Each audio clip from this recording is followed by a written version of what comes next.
Hello, friends. This is Dave Hurwitz, executive editor at ClassicsToday.com, here with random reviews from the Overflow room. Well, that got out. That got away from me a little bit, didn't it? All right, never mind. We finished Mahler. All 24 videos of Mahler. Yay! Oh, I could have done another 24, but that's spread out all over the house. I think we're going to move on, or backwards, move back through the alphabet to Alberic Magnard. Fascinating composer who's only just been rediscovered in the past few decades. His dates were 1865 to 1914. He's really contemporary of Mahler, right? Mahler was 1860 to 1911. So they're very, very close. The problem with Magnard was that, well, he was a very patriotic French guy who wrote very Franck dandy style music in cyclical form and all of that stuff, you know. He was killed in World War I because he lived in Alsace or somewhere around there. And, you know, as you know, the Germans were crossing the Maginot Line, you know, that boundary, and he decided to defend the Maginot Line all by himself. And they blew him up in his farmhouse. He had sent his family to safety. And he stayed there literally barricaded with, like, you know, a pistol facing the entire German army. And that was the end of Magnard. And his music sort of went with him, which is a shame because it's really good music. He was a very serious, humorless, I gather, composer. But he had a really personal style in the Franck dandy school of sort of post-Wagnerian, rich, juicy, chromatic harmony stuff. His four-movement cycles usually had a scherzo movement called dances, or something of dance of some kind. He wrote contrapuntal episodes in his development sections. I mean, there was an element maybe of academicism, excuse me, about it, but it's passionate, powerful music with an elevated tone, always. You know, he was always screeching after the sublime or something like that. I mean, his operas are like that, too. Fortunately, I don't have them here in the Overflow room. They're upstairs. But the weather's changing. My allergies are acting up. I have a big clump of Magnard here, and it's really worth listening to. His chamber works and symphonies are gorgeous. Fabulous. I mean, the best. Do I have the best symphony cycle down here? Well, I have a piece of it. I got some extras. I always do. You know me. So we've got here, his cello sonata, which is these are all substantial works. They really are. The third movement is funèbre. Yes, he liked funèbre. You know, he was into that too. And promenades for piano, opus 7, which is delightful work. This is with Thomas de Menge, cello, and Christoph Keller, piano, and it's on accord. Now, which accord? Well, let's see.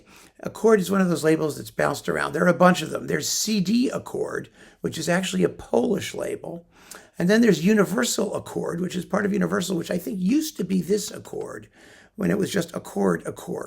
I don't know if you can even find this anymore, but I saved these because they really were splendid. The violin sonata also was in this series, but I don't have it down here. Or do I? I may. No, I don't think I have it down here. I think it's upstairs. But, the violin sonata is fabulous. My God, what a great work. A 50-minute violin sonata that ends quietly. The kiss of death. But it's miraculous.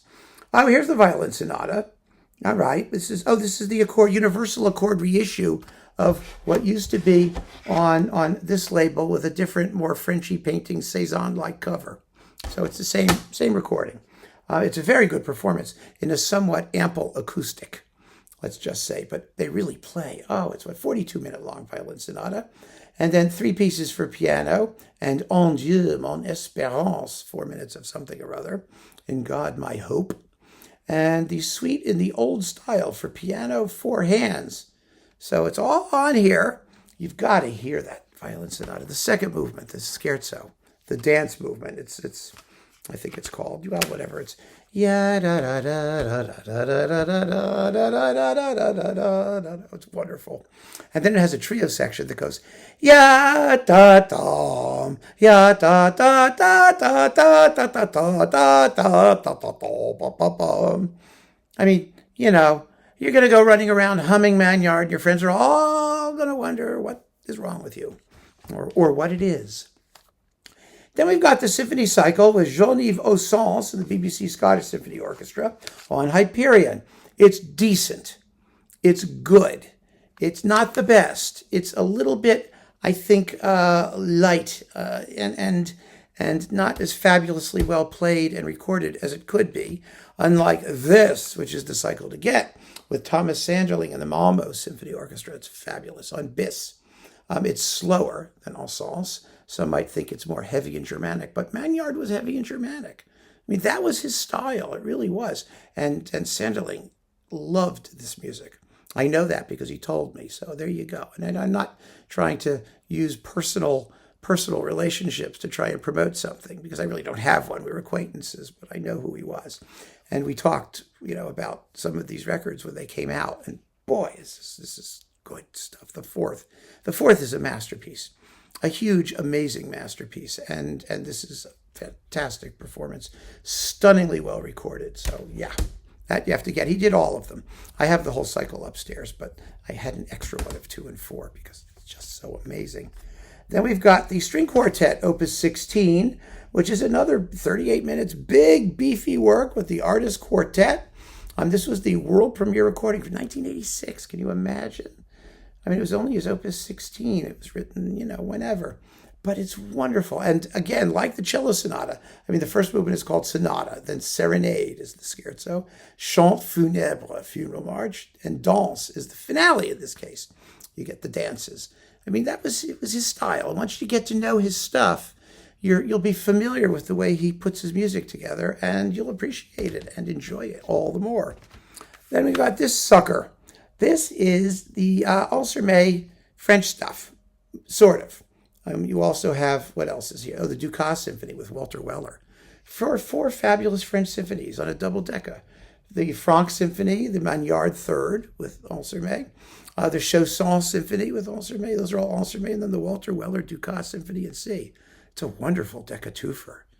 Absolutely fabulous. I don't know why people think that disappeared years ago, I'm sure. And then we've got the cello sonata and the violin sonata with Régis Pasquier and Xavier Phillips and Hussein Sermet. Piano of Yamaha. It says here, Piano de Concert CF3, Yamaha. Well, there you go. Doesn't tell you what the violin and cello is. Probably Railroad Salvage and Costco. Just kidding. Great works. Again, I collect these. I collected his chamber music. This was on OVD's Valois, because I just thought it was so valuable. And as his reputation started to come back, people started to make records. And so now the stuff is pretty much available. And it's just really worth hearing, I'm telling you. Then we've got all of his extant orchestral works, or most of it, with Plassans and the Orchestre de Capitale de Toulouse. As usual with this group, the playing is not first rate. The sonics are sort of echoey. It was a style that we kind of got used to.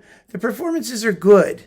This was the first modern recording of the Fourth Symphony that came out, and it caused quite a sensation, and deservedly so. But in addition to the four symphonies, you get his Hymne à la Justice, the hymn to justice. This tells you, what his angle was. He was very, very serious. And then just something called Overture and his Chant funèbre, funeral march. This was written, I think, in memory of the death of his father, to whom he was very deeply attached. And so, this is worth having for all the other stuff, but not the best cycle either. That's really hands down the Sanderling on bis. But Magnard is a composer of real substance and seriousness of intent and purpose, and he deserves your attention. Really does. So keep on listening, friends. Thanks so much for joining me. Take care.